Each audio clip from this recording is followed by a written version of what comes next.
Hi guys, my name's Deb Marnie and I'm from Aussie Maille, and welcome to our chainmail tutorial channel.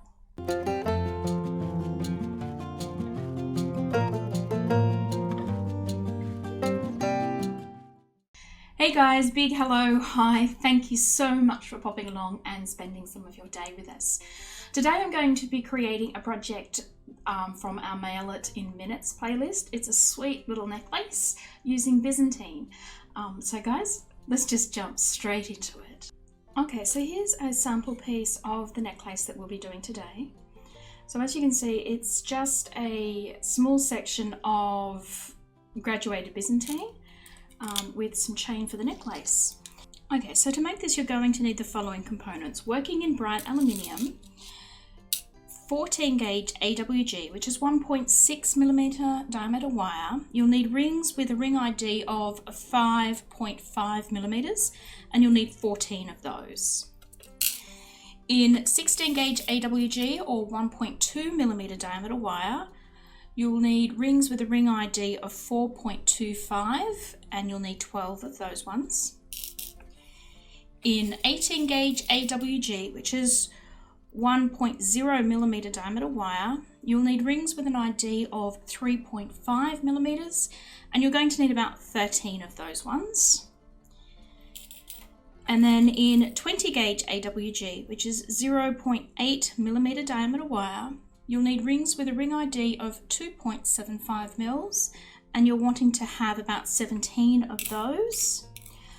You're also going to want some sort of clasp attachment. I've just chosen a simple lobster clasp, and a couple of pieces of machine-made chain. Now I've got two pieces here that are about 20 centimeters in length each, or about 8 inches. So whichever, whatever length you like your necklace to be. I wouldn't make it too long in this style. Just a short little one that sits around your collarbone would probably look fantastic. So you can just make that chain length the length that you want so that the necklace sits correctly. As far as tools are concerned, you'll need 2 smooth-jawed pliers. I'll be using these ones from our Xuron range. This one is the short nose plier. This one is the chisel nose plier. Because we're working all the way down from 20 gauge up to 14 gauge, I find these ones to be quite good. It can generally handle that range in the bright aluminium. And then depending on the chain, you may need some sort of wire cutters to cut your piece of chain to the lengths that you need it to be. Okay, so we're going to start this by making the 14 gauge, which is the center rings on our piece. And we want to make a full Byzantine unit here. So what I'm going to do is I'm just going to start up a length of 2-2 chain that's got 3 pairs in it. So if you go ahead and make that up now while I'm doing this. So we're just starting off as we normally would with Byzantine with a chain of 3 pairs of rings. So this is the 14 gauge, the 5.5mm ID rings. So just get a chain of those going.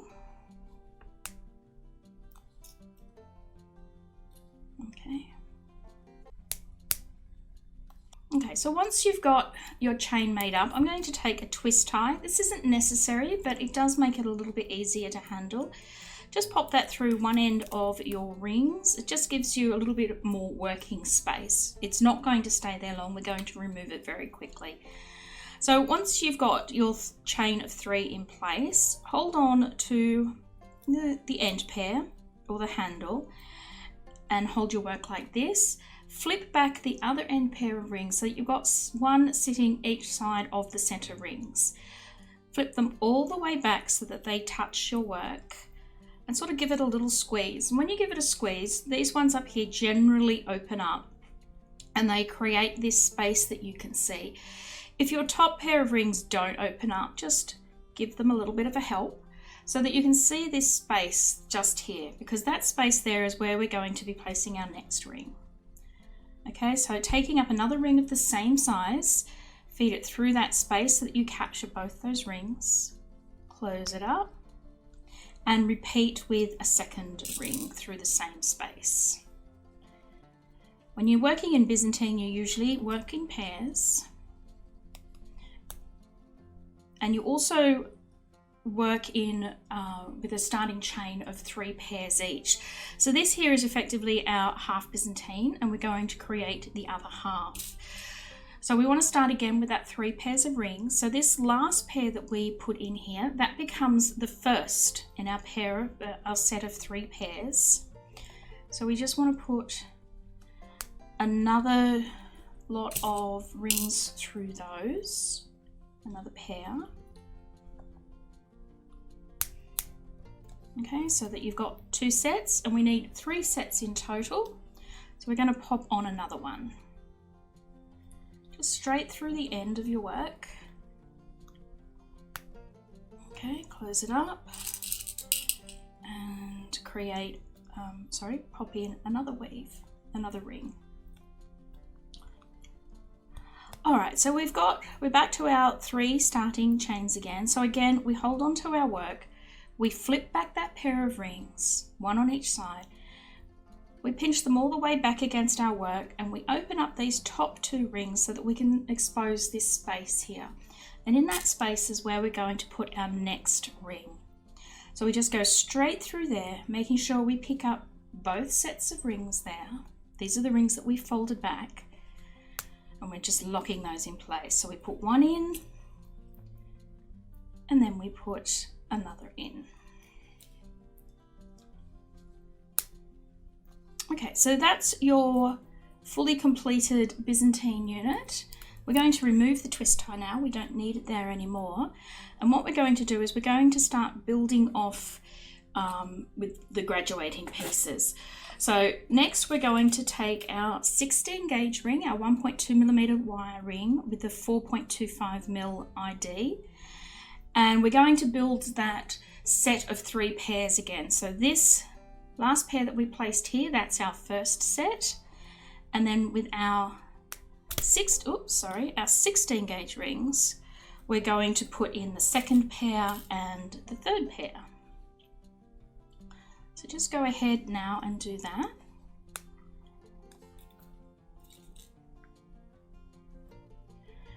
And then once you've got 3 pairs of rings in place again, we'll do as we did before. So just close this up. Okay, so we're going to hold on to our work. We're going to flip back those 2, 1 on each side. We're going to pinch it all the way back against our work so that we're left with that space there.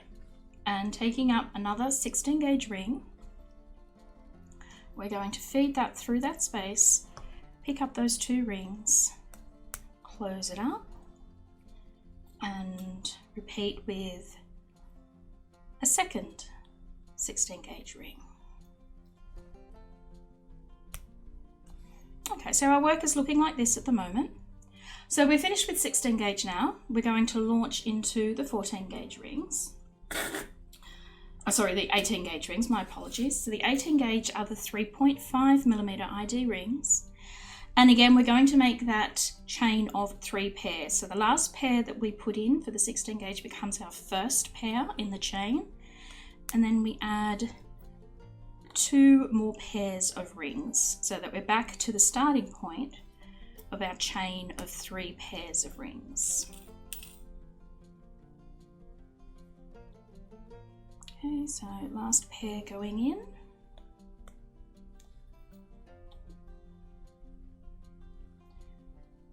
And then once we've got our starting chain of 3, again, as you can see here, 1, 2, 3, we're going to do as we have been. We're going to grip our work, flip back the ring 1 each side, pinch it all the way back against your work. Okay, separate those top 2 rings. Now, this is getting a little harder for me to show you because the rings are getting quite small. But again, flip back those rings so that you can see that space in there. See that there just above my nail? That's where I'm going to pop in our next ring to lock it all in place. So make sure you go through that space, picking up both of those rings that we flipped back. And where you place one ring, you place another. Okay. And there you go. There's your section of half Byzantine in the 18 gauge rings. So we're just building off half Byzantine units as we go in the graduating sizes. The only one we do a full unit of is the 14 gauge in the middle. Okay, so we're finished with the 18 gauge for that side. So now we're going to grab the 20 gauge rings, which are the 2.75mm ID rings. And again, we want to make that starting chain of 3 pairs. So our last 18 gauge rings become the first pair, and then we want to put in 2 more pairs of 20 gauge rings. Okay, so it's starting to get really fiddly now with the 20 gauge rings, so I do apologize in advance if it becomes difficult to see what I'm doing, if my fingers get in the way, but I'm not doing anything differently than what I was doing before, which is just creating a half Byzantine unit basically. Okay, so I've got 2 pairs in place. I'm just putting my 3rd pair in.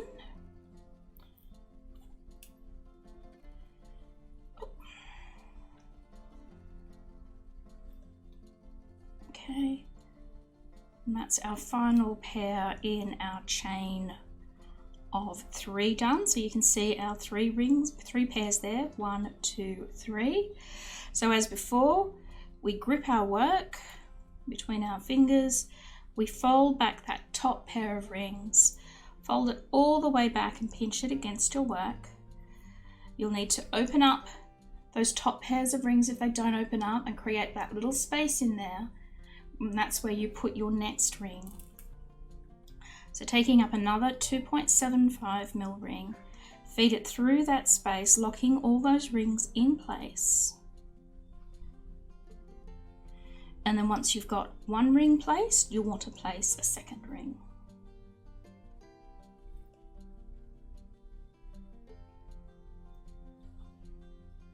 Okay, so that's that side of our Byzantine section done.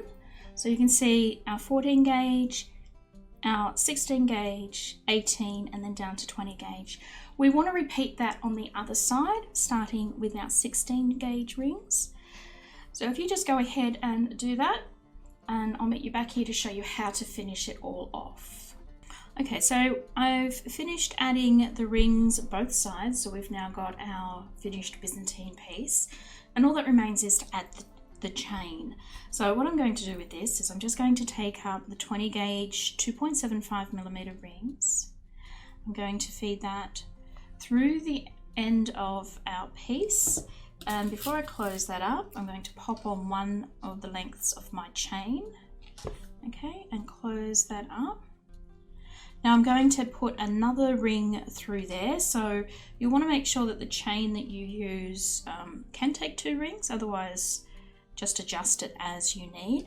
I'm going to put 2 rings in, it's just added security, plus it keeps the patterning of the chain with the Byzantine having doubled rings all the way through it. Okay, so attach that to that, and we want to do the same to the other side. So again, with the 2.75mm rings, feeding it through the other side of our work, popping on the other piece of chain. So as I said, I've made my chains about 20 centimeters in length, but do whatever it is that makes the necklace sit correctly on yourself. The style would lend itself more to a tighter fitting chain or a choke or something like that, rather than a very long chain. But that's just my personal preference. Okay, so once you've attached the piece of chain to your work, it should look like this, and we now just want to add the clasp. So on one end, again taking up one of your 2.75mm rings, feed it through the end, and then before you close it up, pop on your clasp and close that. So you may or may not want to double that up, that one's up to you. And then on the other end, I'm actually going to put on a slightly bigger ring. I'm going to use one of the 18 gauge 3.5 rings. The slightly bigger ring makes it a little bit easier to actually close the clasp onto. So I'm just going to pop that bigger ring on there. And then that, as I said, gives you somewhere to close your clasp. And that's it. You've finished. You've got a fabulous, stylish necklace to wear out. Alright guys, that's it. That's our tutorial for today. I hope you enjoyed making your new necklace and that you get great joy out of wearing it.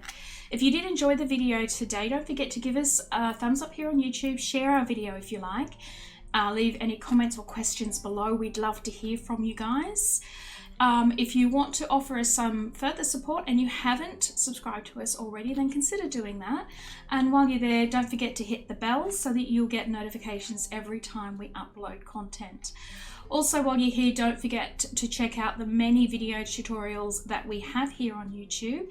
And last but not least, don't forget our store link up there in the corner where you'll be able to find all the rings and components and tools and everything that we used today to make this piece and many others on our channel. Alright guys, thanks again for popping along and spending part of your day with us. And I hope to catch you again sometime in the very near future. Bye now.